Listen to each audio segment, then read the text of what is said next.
So, Kenny, we want to start with just a little bit of background information, just so the people know a little bit about us. So you were born you're born in Raleigh. I told him when the lights come on. Originally born in Raleigh, right? So tell us a little bit about your background. Yeah, born in Raleigh, North Carolina, to two Nigerian parents. My parents immigrated to Raleigh, North Carolina in probably the early mid-1980s. Had my sister in 1988, my older sister. I was blessed to come into the world in 1990, and then my younger sister came in 1993. So I was the middle child.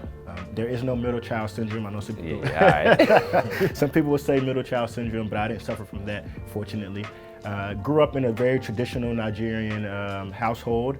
The culture is very rich. Grew up, definitely eating all the traditional cuisines, jollof rice, farina, etc. And we also grew up in a very relatively tight-knit Nigerian community. My parents had a lot of friends that also immigrated around the same time. So cousins, in the Nigerian kind of culture, if you grew up with like friends, my dad's friends, their kids, even though we weren't really blood, they were still my cousins. Yep. I call them auntie, uncle to this day. So I grew up with a very tight community. We'd go to Nigerian weddings all the time, and everybody knows Nigerian weddings are a big deal. Extravagant. Very extravagant. I grew up in all of those. And again, a very traditional household. So my parents, they were very focused on education. So they definitely rewarded education. Outside of that, they really weren't concerned with my extracurriculars or athletics. I grew up playing basketball. I played basketball, rec league, middle school, high school, etc. You weren't no good though. You weren't no good though. We'll talk about that offline. So I grew up playing basketball. Was a big part of my life, for the majority of my life, really up until college. But again, growing up, my parents really focused on education. So positive reinforcement came from that.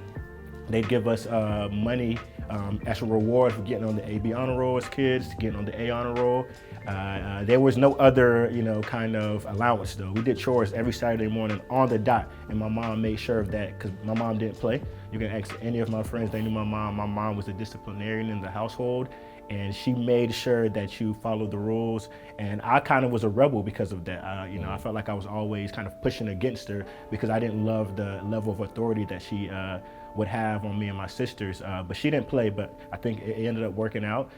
So I would always want to get good grades growing up because I knew I'd get $100 or get, $150 based on my grades. And that would help me get the new Air Force Ones that were coming out or get the new Jordans, etc. You had to drip on the first day of school. So that was a big deal to me.